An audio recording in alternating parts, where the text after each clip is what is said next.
whatsoever. Okay, in that case, why have we seen in this past week such a big quarrel between the BJP and the Congress over Rahul Gandhi's caste, right? You saw that play out. And today we've had BJP leaders saying that if there is a caste census, then Rahul Gandhi would, like you and me, either he would choose to say, I don't choose to identify this way, and and you leave that column either vacant or in general or whatever you leave it in. But they have targeted him for his either for his caste being unknown or for his refusal to answer the question. And the Congress has moved a privilege motion because the Prime Minister actually backed the comments of Mr. Anurag Thakur when he said jiski jaat pata nahi and so on. Now, without getting into the personalized sort of quarrel between the two political leaders, my question to you is, are our politicians, our public figures who are advocating for a caste census obliged to say this is my caste, and should they take umbrage if they're asked that question? I simply don't see the connect. As I said, in my case, I have decided, my wife and I, we decided we don't want to call our children Yadav or Banerjee or Yadav Banerjee. Because we don't believe in caste. But to say that I don't believe in caste does not mean that because I do not believe in caste, caste has disappeared from this country. No, so agreed. I can do both the things. A, not believe in caste and demand caste-based assessment, caste-based, because that is a category. If I and you don't believe in race, for example, does race cease to exist in the US? So there is absolutely no contradiction between these two things. And this entire stuff that's going on in Lok Sabha, you know what the undertone is. When a Thakur gets up and says, "Tumhari jaat kya hai?" This has very different meaning in India. And I'm afraid that's what BJP is doing.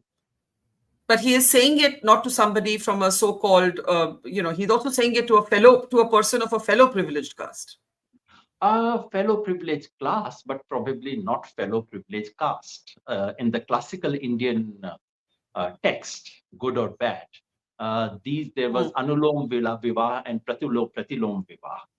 Anulom Vivah would be when a man of a higher caste would marry someone from a lower or outcast. And remember, all the foreigners were considered outcast, or anyone not Hindu was considered outcast.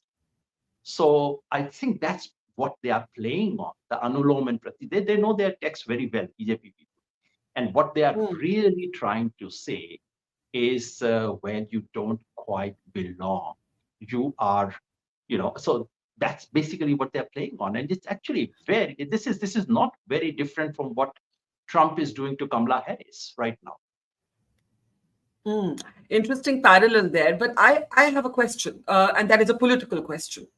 You say that, when a Thakur gets up and questions Rahul Gandhi in this way, the clear subtext is that Rahul Gandhi, being of mixed ethnicity and so on, there is a questioning there in the way that Trump is doing with Harris. Okay, that's your argument. But the Congress itself, Rahul Gandhi himself, has taken some time to reach this position. And that's fine. The BJP is quoting from his old speeches in 2004. If you found my old writings in when was I in college? In 1992, I was absolutely opposed to Mandal because I didn't understand anything about caste politics. And I was of that generation of university students, Yogendra ji. And I'm embarrassed about that position today. Can I come out of these pictures, please? Us samay mujhe kuch samajh nahi aata tha. I came from a very cocooned environment. I only knew one St. Stephen's College reality. So lagta tha ye caste reservations are bahut galat cheez hai.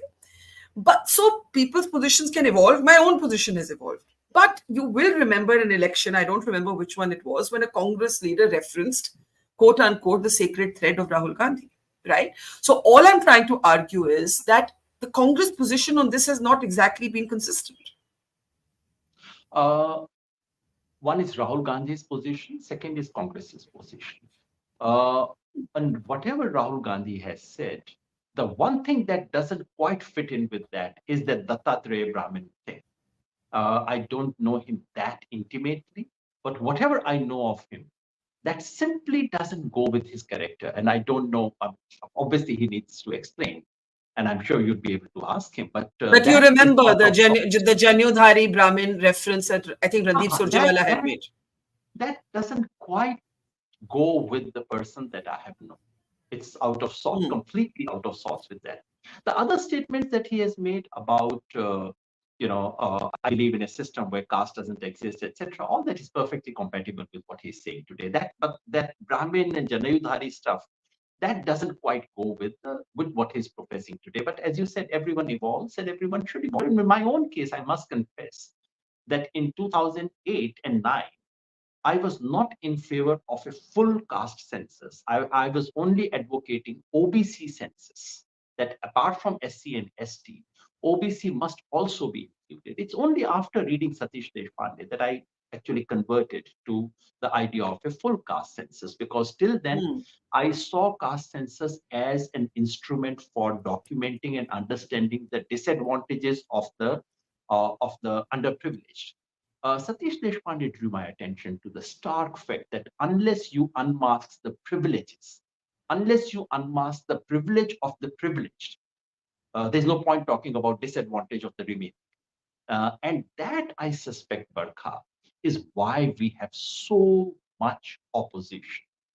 There are, I can identify some things in this country. You speak to ordinary people, rational, sensible, liberal, decent people. You speak to them about all kinds of things, they would be all right.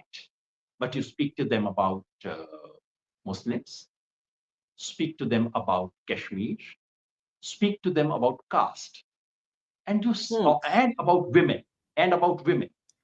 You suddenly see a different face, and you begin to wonder, अच्छा ये वही आदमी था क्या जिससे 10 minute पहले बात हो रही थी? Or am I